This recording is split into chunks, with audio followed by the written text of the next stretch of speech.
The next one, sexual immorality. I don't even know if I even made a slide for that one. Might have skipped that one. But anyway, there's a slide for that one. Okay. Yeah, okay. I thought I missed that one. I can't tell you what's been happening in the world with, it used to be years ago they had these big gay pride parades. Did anybody ever see one in person? They're careful what they show on TV. But did you know that in that group, they're carrying, some of the men are carrying little boys on their shoulders. The man, child, love, whatever it is.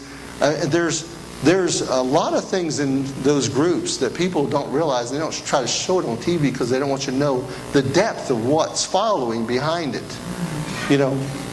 But it's all coming.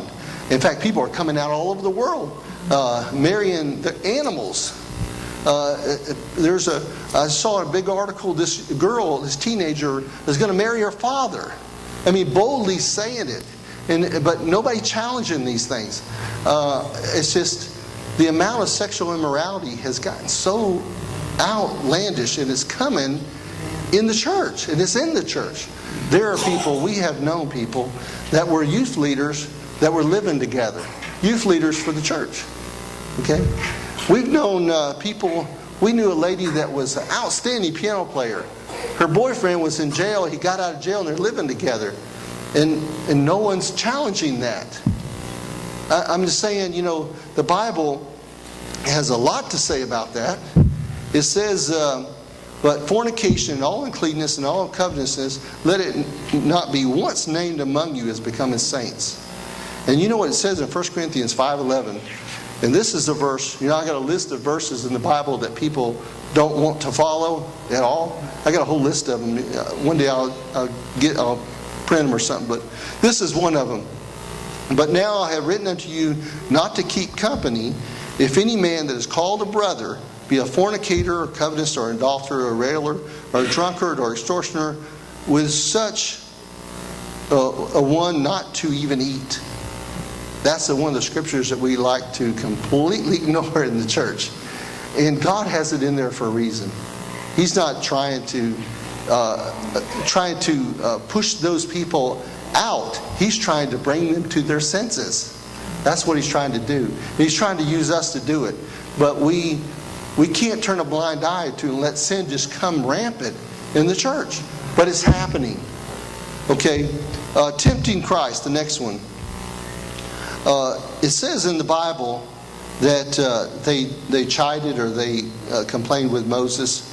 And it says in the next verse, they tempted the Lord, saying, is the Lord among us or not? What does it mean to tempt the Lord? They were asking the question, is the Lord even among us? Now think about what had happened. They had saw some of the greatest miracles recorded in the Bible. They had seen them with their own eyes. But yet then they're saying, when some little thing come up, they say, is God even here? Is God going to answer?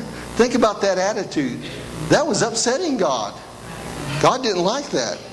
But, are we guilty sometimes when we're up against maybe a situation in our life and we say, oh, is God, are you there? And God says, wait a minute, didn't I just heal you? Didn't I deliver you from this? Didn't I bring you this? And then, it starts reminding you, we can be guilty of the same thing if we're not careful. And lastly, they complained. They murmured over and over against Moses, and there's so many scriptures about that. But God just had his feel. Now, I think about that attitude of complaining. I don't like to talk about the job, use examples out of my job, because I don't want you to think that there's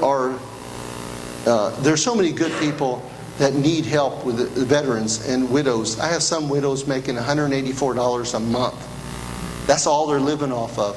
I mean, there's things that, it's a privilege for me to help them. But there are a few of them that are never satisfied. When I read this verse, I thought about it. They're never satisfied. I have worked months on a case, and in fact, Dana can tell you, this has happened many times. But I worked months on a case, and I had a guy come in my office. He's upset. he's throwing this letter in. The VA is not doing this. The VA is not doing that. And he's yelling and screaming, I never get this. And while he's talking, I turn and pull up on the computer to see what's going on. And I look, wait a minute. You were awarded 100%. Yes, I was awarded 100%. Yes, but the VA thought, and he starts going on and on. And I look at this, wait a minute. Then I go to the pay screen. It's the first thing I do. Go to the pay screen looking, wait a minute, you got $128,000 yesterday. Yesterday. Yes, but the VA is on it. He goes on and on. And I say,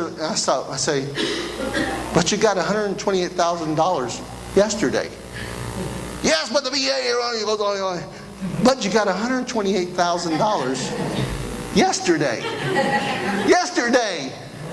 If I got $128,000, I'd be doing a dance. And I always say there should be a law that if you get over $50,000 back pay, you have to wait a week before you can make one complaint. I've always said that. But it doesn't happen. Dana tells you, I come in, I had a guy that got a $428,000 back pay. $428,000 back pay. Okay. But the next day they're in my office complaining, wanting more. And it's that attitude. They're not happy no matter what. And there's only a few of them that does that. But there's one guy, I'll tell you about this one more guy. Okay. It happened last week. I'm in the Gaston office and he comes in and I have a lot of people, 60 people waiting on me that really need desperate help. Well, he comes in and I can see he's already mad. He takes his paper and he comes up to my desk and he throws it down. And he says, they didn't give me my award. And I'm looking at his DD Form 214. He got out of his service like 60 years ago. Today he's upset about an award he didn't get, 67 years. And so I'm looking at it and he says, they didn't give me my award. What? And he leans over, what you going to do about it? And so I just leaned over quietly, as close as I could, and I said, absolutely nothing. And he just head almost blew up, and he grabbed his paper. I'm going to go see Rick Bond. He'll help me. I said, that'd be a good idea. Next. Wait. But there are people that are never satisfied. Are we guilty of that sometimes? When we grumble and complain, God has given us this, God has given us that, He's taking care of us, He's given us health, we woke up, we got good things, we got food to eat. We're richer than almost the entire world. We're richer. We got everything. We got food in the fridge, I got a computer that's giving me trouble right now. I need a new one, Dana. But anyway, we got lots of things to be thankful for, but are we guilty of grumbling, complaining? I saw a story. This guy, I don't know what happened. He fell asleep or whatever. He ran off a bridge, and his car tumbled right into the water. It wasn't a high bridge, but his car went into the water, and he hit his head and knocked him out. And the car went under the water, and he woke up, and he was on the shore. Okay. The windows and doors of the car, when they pulled it out later, were still rolled up. He don't know how he got out.